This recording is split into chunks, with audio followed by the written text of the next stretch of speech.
On the morning of February 14th, 1929, 7 men were lined up against a brick wall in a Chicago garage. They were not arrested. They were not questioned. Within seconds, they were executed.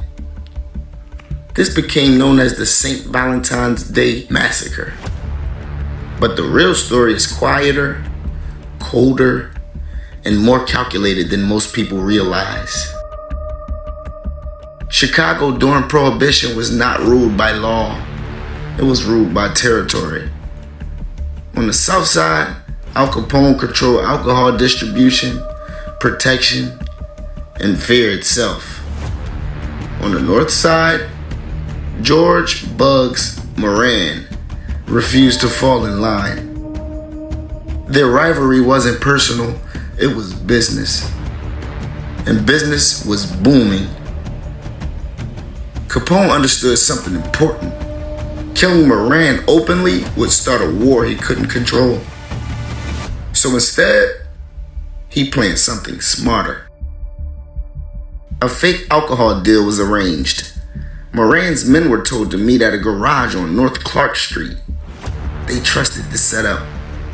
They shouldn't have. 2 men entered the garage dressed as police officers. 2 others followed behind them. The victims assumed this was a routine raid. They cooperated. They lined up against the wall. That obedience sealed their fate. Machine guns opened fire. The sound echoed through the neighborhood. 7 men fell.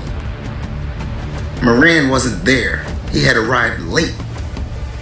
And from across the street, he saw what looked like police entering the garage. He turned around and walked away. The massacre wasn't a mistake, it was a warning. Public outrage followed. Photos of the bodies shocked the nation. For the first time, Al Capone wasn't seen as a folk hero. He was seen as a monster. Ironically, the massacre didn't end his reign. It ended his protection. The federal government began watching closely, not for murder, but for taxes. The St. Valentine's Day Massacre wasn't about love, revenge, or chaos. It was about control. And it marked the moment organized crime stopped hiding in the shadows. This is an untold crime story.